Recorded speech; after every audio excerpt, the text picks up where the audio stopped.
Leader Thune, with respect to tariffs, the White House has said that an additional 50% tariff will go on China if retaliatory tariffs by China are not taken down. This means that, according to some estimates, the tariffs could reach as high as 104%. What do you say to that, and what do you say to the markets in particular, which are very rattled by all of these tariffs? Well, look, and I think you all have covered this place long enough. I think everybody kind of knows my views on tariffs, but the fact of the matter is the president ran on this. There wasn't a campaign event where he didn't talk about the importance of getting other countries to treat us more fairly when it comes to trade, bilateral trade, multilateral trade in this country.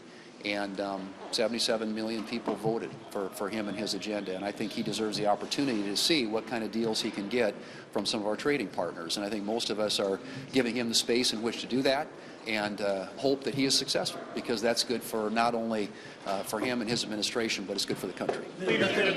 Given how important, though, the Chinese market is, specifically to South Dakota soybean exporters, how concerned are you that China says it's going to fight until the end, indicating that they may not reach a deal for months or even longer than that? Well, and I think there's a lot of rhetoric right now, but I'm hoping that in the end that the Chinese, like a lot of other countries, will come to the table. There is clearly, in my view, room for negotiation that would achieve the objectives the president has laid out, and it could be in the benefit of both the U.S. and China. But at this point, I think where we are right now in the process is the president has made it very clear that he wants changes made, starting with fentanyl and the precursors that the Chinese makes and then distributes and gets into this country. But I think there are other,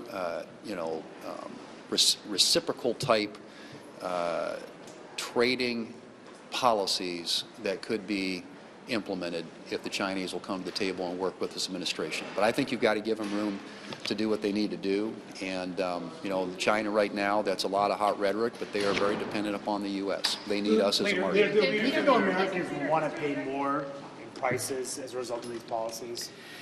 I think at the end of the day, and as I've said this before, and you asked the question about South Dakota and agriculture, yeah, there are all kinds of implications. There are a lot of very intricate trading relationships that exist today across the world, and ultimately we don't know what the economic impacts are going to be.